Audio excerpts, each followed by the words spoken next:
los ojos y respirar la sal. Soltar el timón de a poco cuando llega el temporal.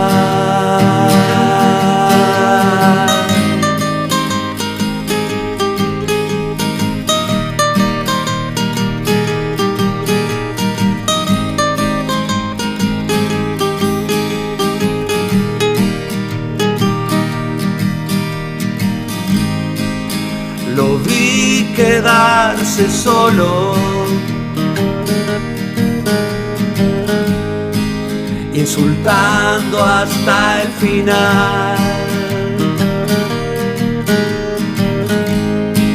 y caerse de rodillas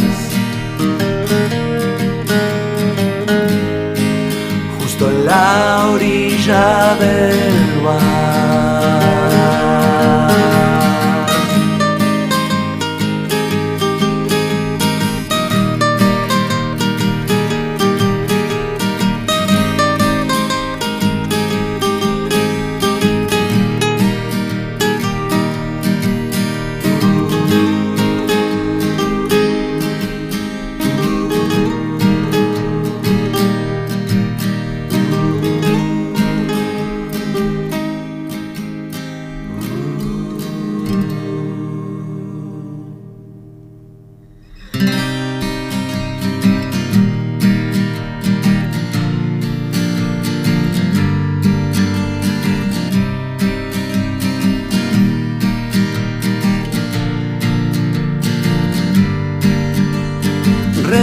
Minutos pasan de las 10 de la mañana y vamos a recibir con muchísimo gusto al legislador canario Alfonso Lerete, que ayer aportó otros nombres. Acá, en contacto con la gente y en otros medios canarios y en alguna otra intervención, ya había dado algún nombre en lo que tiene que ver con esta denuncias que ha presentado por ocupaciones en el departamento de Canelones. No dijo nada nuevo de lo que entiende es el rol que está cumpliendo en esto la Intendencia de Canelones. Pero bueno, por allí le recordaron también algunos otros episodios de administraciones anteriores. Lo recibo con muchísimo gusto al licenciado Alfonso Lerete. ¿Cómo anda, Alfonso? Buen día, bienvenido.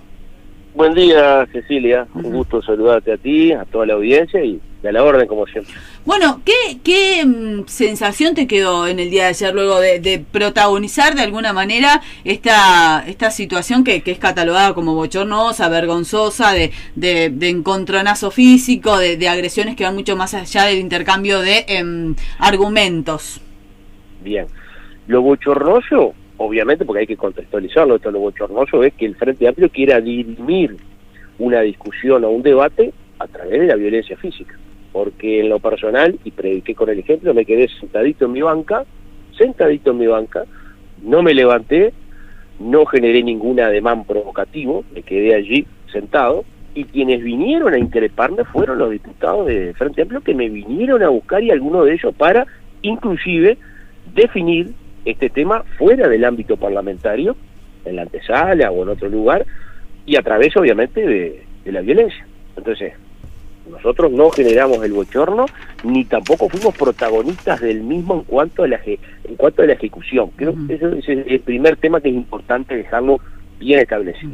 El segundo, también fuimos muy prudentes, porque si nosotros nos levantábamos de nuestra banca, seguramente iba a ser interpretado como una provocación para definir allí sí, a través de la violencia física, ese pleito que se había establecido, o por lo menos que el Frente Amplio lo estableció de esa manera. Y tercero, este es el corolario, obviamente, que el Frente Amplio eligió para dirimir el tema de una argumentación que nosotros hicimos durante 15 minutos, donde dijimos lo que hemos expresado durante 15, 20 años, simplemente que lo dijimos en el Parlamento Nacional, que lo habíamos expresado otras veces, pero esta vez lo hicimos con contundencia, diciendo lo de la Policía Territorial que no lo aplica la Intendencia, sindicando, por supuesto, el responsable de esto al intendente de Canelones, que efectivamente Canelones había aumentado los asentamientos, que se le da un rol que no cumple la Intendencia y que la Intendencia tuvo un fallo adverso en Neptunia y que tiene que pagar una multa por $90.000. Es decir, lo mismo que venimos diciendo hace mucho tiempo, pero esta vez con un énfasis distinto, porque se estaba votando en ese inciso del Ministerio de Vivienda $20 millones en el marco de un fideicomiso para realojar asentamientos, pero por otro lado se estaba votando también en el mismo capítulo una nueva norma para controlar a las intendencias en la aplicación de la policía territorial en el marco de la ley de ordenamiento territorial. Entonces, se estaba dando aquello de que yo te doy recursos, sí, pero también necesito controlar que no se generen nuevos asentamientos, porque si no, esto es un círculo vicioso. Sigo dando plata, pero me siguen apareciendo asentamientos. Entonces, ¿qué hizo el gobierno nacional? La norma a los efectos de que se corrija este tema, que no es la norma original, no es la norma original. Yo estaba muy de acuerdo con la norma original. ¿Qué era la norma original? De forma un nuevo asentamiento, no te doy los recursos que te tengo que dar como gobierno nacional, porque no hay otra manera de controlar. No te doy ninguno. Estamos hablando de todo tipo de partidas. Se suspende, eso lo decía la original. Exacto, sí, eso es el original. Entonces, el original no lo pudimos aplicar, que para mí era la idea. Se llegó a un intermedio, que es un poco más oblicuo. Hay que tratar de ver cómo poder sí confirmar esa constitución del nuevo asentamiento. Exige una actuación de la Intendencia, y si la Intendencia no cumple determinados requisitos, allí sí el gobierno nacional, al confirmarse ese asentamiento, después le va a cobrar por todo lo que origina un realojo al gobierno departamental. Pero todo eso tenía una lógica. ¿Cuál es la lógica? De que las Intendencias, muchas de ellas no cumplen. ¿Y cuál es la que no cumplen en demasía y está en el top número 1 de esa lista? La Intendencia está en el ONU. Y lo dijimos, y lo afirmamos, y lo demostramos. Bueno, todo eso generó, obviamente, que después de 15 minutos salieran a contestarme 3 o 4 diputados del MPP, en particular sobre este tema. Se dio un intercambio, hubo acusaciones sobre mi persona, la respondí, y en determinado momento manejamos la información que ya es pública a propósito de ese diputado que evidentemente en su momento generó ocupación en el departamento de Canelones de una vivienda, y después de eso obviamente así se levantaron, me vinieron a increpar algunos diputados, y se dio todo el hecho bochornoso, como tú bien decís, que los diputados del Frente Amplio quisieron definir esto a través de la violencia física, ¿no? Puntualmente, Alfonso, se te planteó allí, en términos generales, que no tenías cierta autoridad moral por algunas cuestiones que se habían dado durante, lo que fue el ejercicio también de la actividad política de tu padre, que habría estado involucrado en temas de otorgar también datos y terrenos dentro del departamento de Canelones, porque este tema tiene muchos años, ha atravesado todas las administraciones y todos los intendentes, y que se había intercambiado por una casa en Punta del Este. Bien. Eso lo dijo la diputada Susana Pereira, sí, invocando en sí a que cuando ella comenzó a vivir en Parque Plata, vecinos de la zona empezaron a manejar esa información, ese rumor de lo que vos acabas de mencionar. Cuando a mí me tocó intervenir, le dije claramente, mire, diputada Pereira, esa es una leyenda urbana que se creó en el año 1990 al 95, cuando gobernó el Partido Nacional en Canelones. Y como leyenda urbana ha permanecido. Ahora, si usted entiende que tiene elementos probatorios, que tiene elementos de juicio, vaya a la justicia y plantee la denuncia. Es más, yo le voy a decir a mi padre que usted la va a denunciar. Y fue lo que hice. Y obvio que estamos esperando que lo haga, con mucho gusto, porque no solamente que no hay absolutamente ni indicio ni nada, porque fue una leyenda urbana que se creó en su momento para desprestigiar en el marco de una operación política a algunos integrantes del Partido Nacional de aquella época, entre otros a mi padre. Alfonso, y en el caso que vos mencionás, además, que involucra a este diputado Oscar Amigo, que ocupó, después hubo una sentencia judicial, no sé si vos querés hablar al respecto. Sí. Ahí sí, digamos, hay pruebas. Se generó en su momento la denuncia correspondiente y fue desalojado el diputado, que es del Partido Comunista, creo, ¿no? No, él es diputado del MPP, MPP. En este caso. Bien. Es el primer suplente del exdiputado y alcalde Pedro Irigoyen, actual director general de administración de la Intendencia de Canelones. Y en este sentido, cuando se genera este tema, se genera porque nosotros nos enteramos en el propio Poder Legislativo, en el propio Palacio Legislativo nos enteramos. ¿Por qué? Porque efectivamente un funcionario de una de las cámaras, Sí. ¿qué hizo? Me comentó a mí de que efectivamente había sido víctima de una ocupación. Le habían ocupado Entonces su yo- terreno. Su casa, Su no casa. su terreno, su casa. Entonces me acerqué, obviamente, me hice eco de... Porque además se enteró, porque yo vengo hace 15 años tratando el tema de la ocupación, todo el tema de usurpación, se enteró que estaba trabajando en el tema, que habíamos presentado inclusive una iniciativa, y se acercó, como se han acercado muchos. Entonces me dijo, mire, a mí me pasó esto. Le digo, mire, si a mí no me trae documentación, yo no puedo avanzar en algo, o no me puedo hacer eco de lo que usted me está planteando. Y me trajo la documentación. Entonces, esa documentación la tenía, es decir, hace 2 o 3 meses, y yo la tengo esa documentación. ¿Ah? Ahora, era una documentación que daba esa información comprobatoria de que una persona había ocupado una casa y había sido desalojada. ¿Ah? Ahora, esa persona hoy reviste una representación, es un diputado. Y Está antes, ocupando el lugar de Pedro Irigoyen. claro, y antes era secretario de un diputado, el diputado de Colonia, periodo pasado. Entonces, nosotros esa información no teníamos por qué usarla en función de que era información que estaba allí. Ahora, ¿por qué la usamos? Porque acá viene el tema. La usamos porque en el transcurrir de la discusión de este capítulo de vivienda, cuando se da toda la polémica del fideicomiso de 20 millones de dólares, el tema de colonización, etcétera, los diputados del MPP empiezan a plantarse como los sabios en el tema de las ocupaciones y de las regularizaciones, empiezan a darnos lecciones, empiezan a marcar como que son los reyes y tienen la palabra autorizada en el tema. Entonces, en determinado momento le empezamos a decir, pero, a ver, ustedes se están planteando, se plantaron como impolutos, como los que no tienen en este tema ninguna mancha y que son los que han actuado durante 15 años de una manera y ahora como oposición nos vienen a marcar el camino, pero entre sus filas tienen a un diputado que se ocupa, tienen a un diputado que no predica con el ejemplo. No. Acá no es aquella frase de que haz lo que yo digo y no lo que yo hago, no. Haz lo que yo digo y lo que lo hago. Y si yo digo esto, tengo que mantenerlo, tengo que sostenerlo. Y no se sostuvo. Y por eso nosotros tuvimos que salir a la cancha con esta información para decir con claridad, el MPP te dice una cosa, pero después no lo puede sostener. No lo puede sostener en este caso porque tiene una persona que no obra con el buen ejemplo. Bien, actualmente este diputado ¿está en condición de ocupa o ya de alguna manera, a propósito de esa sentencia judicial a la que vos hacías referencia, se lo desalojó y salió de esa condición? La información que nosotros tenemos es que se desalojó, esto es todo un proceso del año 2012, 2013, y actualmente su vida particular obviamente Bien.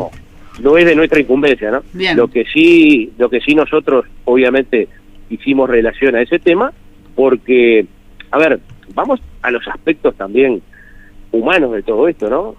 No ocupó una vivienda de una persona desconocida. Estamos hablando de una vivienda donde era de un funcionario del Poder Legislativo.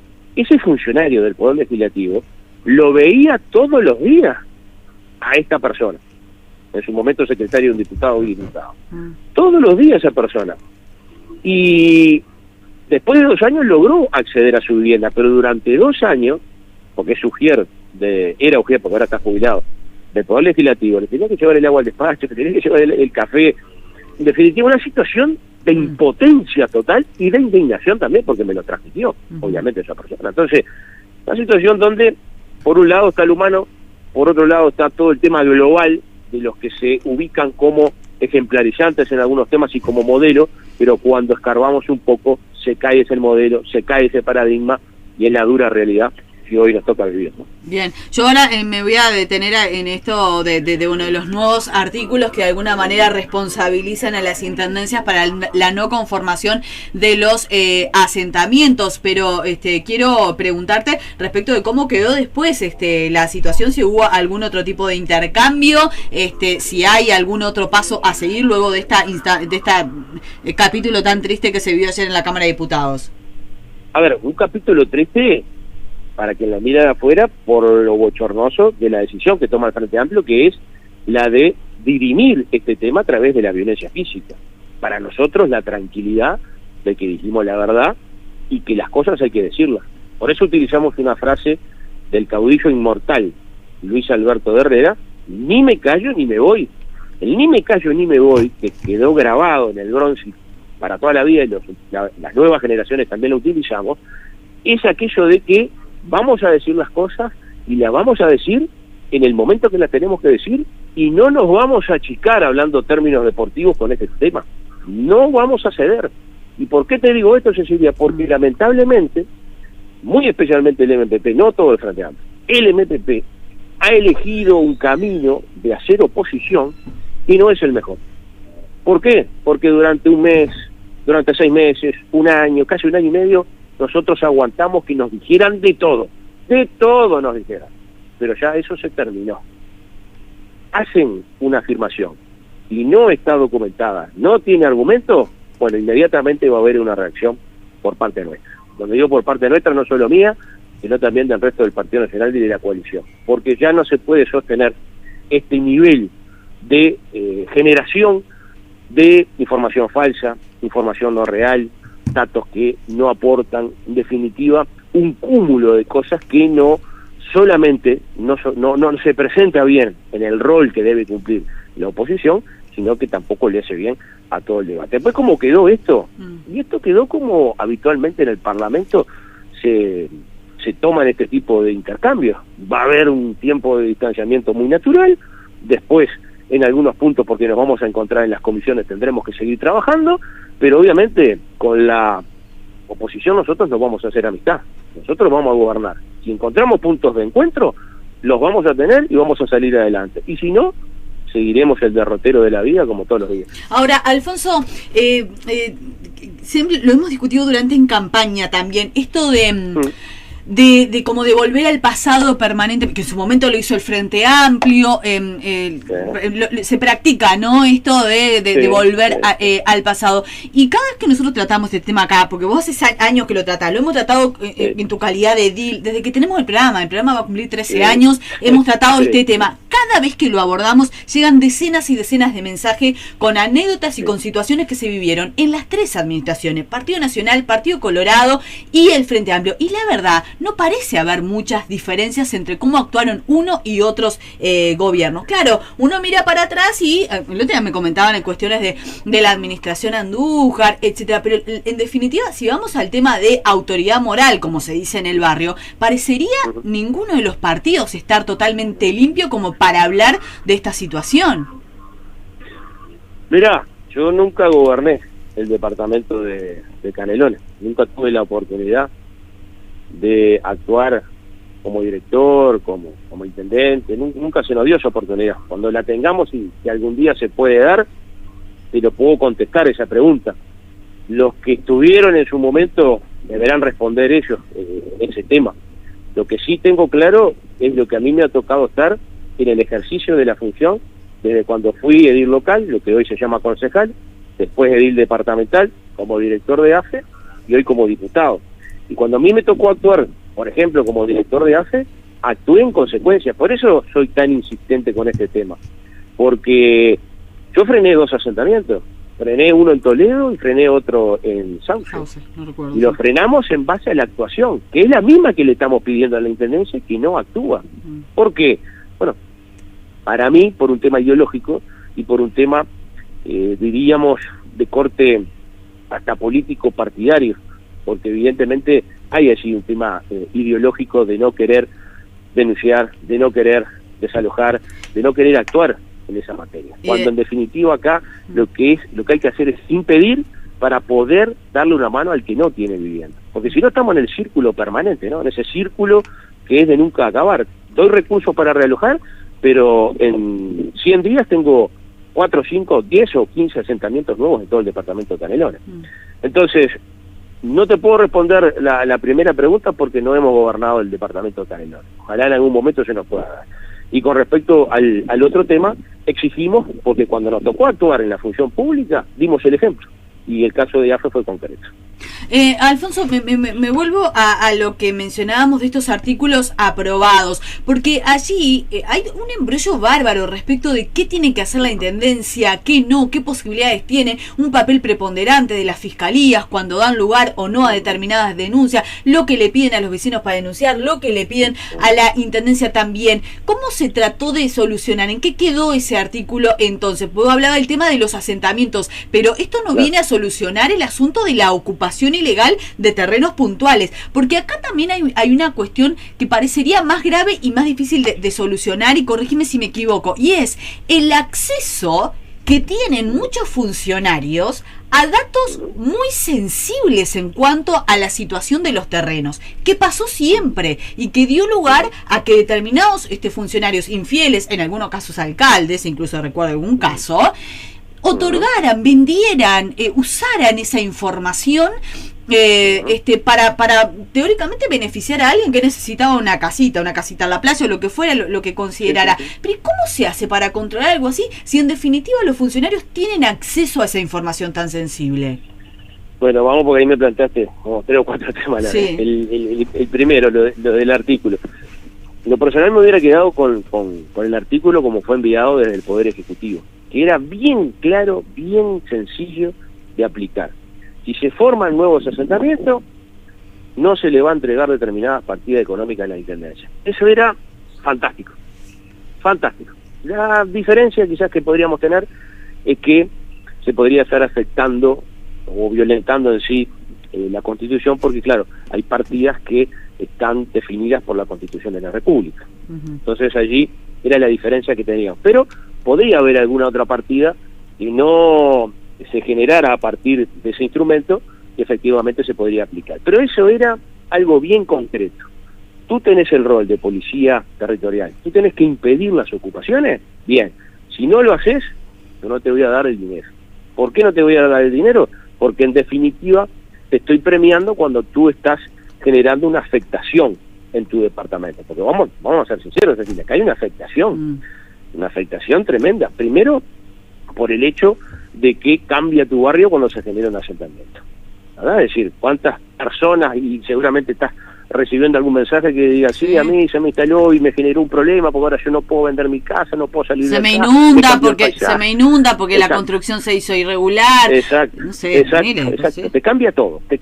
Y segundo, que además le genera al propio Estado uruguayo toda una erogación, que eso es dinero que sale de tu bolsillo y de lo que nos están escuchando, porque después hay que regularizar todo el tema saneamiento, todo el tema instalaciones, todo el tema UTE, todo el tema OCE, es decir, es una planificación terrible. Entonces la primera redacción para mí era la ideal.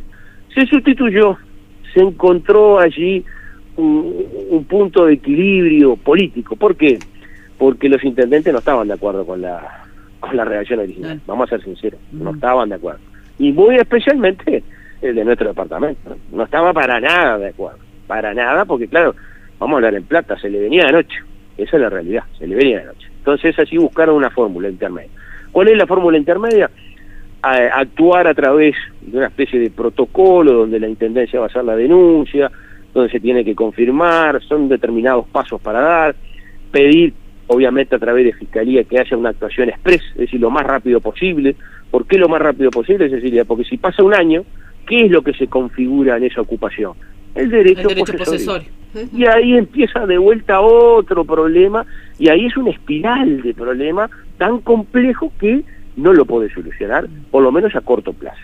Y allí lo que se puso fue que, si efectivamente el Gobierno Nacional, la Administración Central, confirma de que hubo una omisión de la Intendencia en el surgimiento de un nuevo asentamiento de las Intendencias, el Gobierno Nacional va a tener el derecho de resarcirse sobre ese tema en función del realojo. Ejemplo, mañana vamos a realojar en algún lugar del departamento y el Gobierno Nacional, de confirmar eso, le cobra a la Intendencia por ese realojo. Esa fue un poco la fórmula intermedia para salir de esto. Con respecto al otro tema, que es muy importante, en cuanto al manejo de los padrones, porque allí está el gran tema. La cartera. El manejo de los padrones, es decir, la cartera de padrones, de millones de padrones que tiene el departamento, donde está la información valiosa.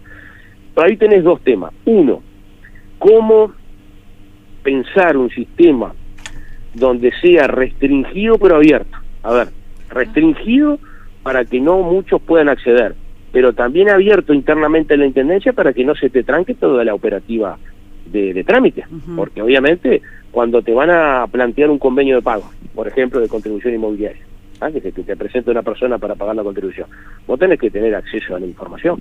Entonces, allí lo que hay que pensar es cómo acceder a determinados trámites sin que la ventana informativa te permita llegar a otros padrones para uno fijarse en esos padrones cuál es la deuda, porque lo que se ha dado históricamente, eso es cierto, se ha dado históricamente porque hubo procesamientos en todos los gobiernos del 85 hasta la fecha, es la utilización de esa información privilegiada por parte de algunos servidores públicos, por parte de algunos funcionarios públicos, obviamente en detrimento, es decir, para favorecerse así mismo, sí, claro. Exactamente, es decir, porque anda a ocupar tal lugar, anda que ese terreno hace 35 años que no paga la contribución, etcétera, etcétera, etcétera. Entonces esa situación yo creo que pasa por un estudio interno, hasta te diría de corte informático, de cómo poder acceder a la información, pero que esa información no le llegue a todos, para que desde un perfil, como se denomina en la Intendencia, desde un perfil que tiene código y que tiene contraseña de usuario, se pueda acceder a la información que se busca, pero no a todos los padrones.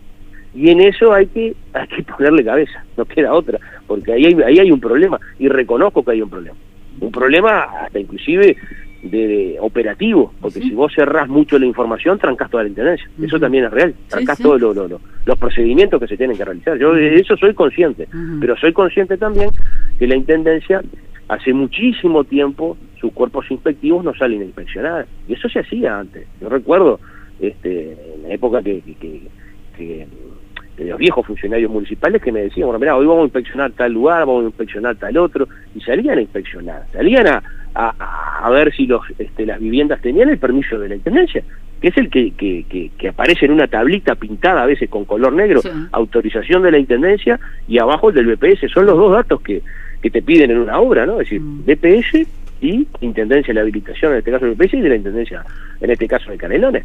Y eso, capaz que tú lo recordarás pasando por obras, lo veías. Bueno, hoy los cuerpos inspectivos no salen a controlar eso. Y al no salir a controlar eso, claro, hay tierra de nadie, y cuando se instalan y nadie los controla. Esa es la realidad. Te consulto, paralelo a este trabajo que se hace con la aprobación de este artículo, la rendición de cuentas, etcétera, te pregunto qué se va a hacer a nivel de la Junta Departamental de Canelones, porque también cada vez que tratamos este tema uno se pregunta, ¿y por qué no una comisión investigadora? ¿Por qué no se ha propuesto una comisión investigadora que trabaje seriamente en este tema, conformada por los ediles? Bien, en su momento, capaz que yo estoy seguro que lo vas a recordar, en el año 2011, cuando éramos ediles departamentales, planteamos crear una comisión investigadora por esto. Lo planteamos, me acuerdo que fue en el marco de una discusión presupuestal, y allí estuvimos casi 48 horas para definir el tema, que al final el Frente Amplio la negó, y la negó en especial el MPP. El presidente de esa comisión en aquel momento era del MPP. Dice, acá hay un denominador común, hay una negación a investigar, hay una negación a ocultar ese tema. Ahora, viniendo a la actualidad, no descarto lo que tú estás planteando, porque los ediles ya me han sugerido y me han planteado que este tema explotó, fue como una granada que explotó, y que se está dando no solo en la costa, sino en todo el departamento. Ayer lo decía el jefe de policía de Canelones, no en este sentido las ocupaciones, pero es algo con lo que ellos están lidiando también, el crecimiento que han tenido algunas zonas que estaban despobladas de un momento para otro, habla también un poco de esto. Seguramente un porcentaje está comprando terreno, otro tanto. Es impresionante el tema de las ocupaciones, ¿no? Sí. Y lo que a mí me pone más, me preocupa más, es que no haya una reacción de esto desde la Intendencia. La Intendencia dice que está generando las denuncias. Mirá, la otra vez el que me salió a contestar a mí fue el secretario general de la Intendencia, ¿no? Con el cual tengo un vínculo muy ameno, debo ser sincero. Siempre que nos vemos, chanza por medio, tenemos buen diálogo, está todo en buena sintonía. Pero me salió a contestar hace como un año más o menos, y me puso, me acuerdo, en una página de Facebook, que la Intendencia en 5 años había hecho 52 denuncias. 5 años, ¿no? 52 denuncias. Y ese razonamiento es válido si esas 52 denuncias se hubieran realizado en 6 meses solamente de la floresta Tagoriver.